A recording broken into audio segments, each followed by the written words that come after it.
Young tiger NTR ఈసారి pan India స్థాయిలో ఓ ఊపు ఊపేందుకు సిద్ధమవుతున్నారు.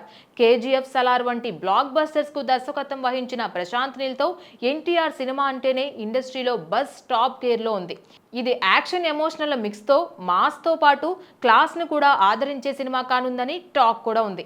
ఈ మోస్ట్ అవైటెడ్ మూవీ షూటింగ్ వేసవిలోనే స్టార్ట్ అయింది. మొదటిగా కర్ణాటకలో భారీ షెడ్యూల్ కంప్లీట్ చేసిన టీం ఇప్పుడు హైదరాబాద్ లోను షూటింగ్ ని శరవేగంగా జరుపుతోంది. ఇటీవలే రామోజీ ఫిల్మ్ సిటీలో ప్రశాంత్ నీల్ కనిపించడంతో అక్కడే షూటింగ్ జరుగుతోందని అందరికీ తెలిసిపోయింది. అంతేకాకుండా ఐపీఎల్లో ఆర్సీబీ గెలిచిన సందర్భంగా అక్కడే సెలబ్రేట్ కూడా చేశారు. ఇక్కడి వరకు బాగానే ఉంది. కానీ అయితే ఇంతవరకు హీరోయిన్ ఎవరో చెప్పలేదు. కానీ ఇండస్ట్రీలో వినిపిస్తున్న టాక్ ప్రకారం కన్నడ బ్యూటీ రుక్మిణి వసంత్ ఈ ప్రాజెక్ట్లో హీరోయిన్గా ఫిక్స్ అయినట్లు సమాచారం.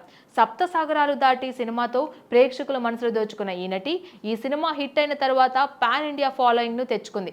అయితే ఈ సినిమాలో రుక్మిణియే హీరోయిన్ అని అధికారికంగా ఎక్కడా కూడా కన్ఫర్మ్ చేయలేదు. కానీ రుక్మిణి తాజాగా తన ఇన్స్టాగ్రామ్ లో పెట్టిన ఫోటో మాత్రం ఇప్పుడు సోషల్ మీడియాలో తెగ వైరల్ గా మారింది.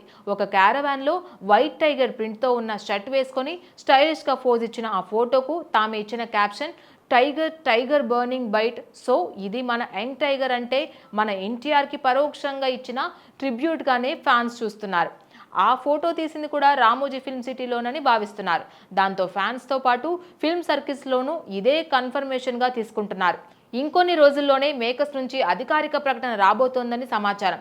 ఇక Prashanth Neel mark action, NTR mass energy, పైగా కొత్తగా రుక్మిణి వసంత వంటి పర్ఫార్మెన్స్ ఓరియంటెడ్ హీరోయిన్, ఈ కలయిక వింటేనే మంచి థ్రిల్గా ఉంది కదూ. అందుకే డ్రాగన్ ఇప్పుడు most awaited cinema. Please subscribe to the channel and download the Politicos app from the links in the description.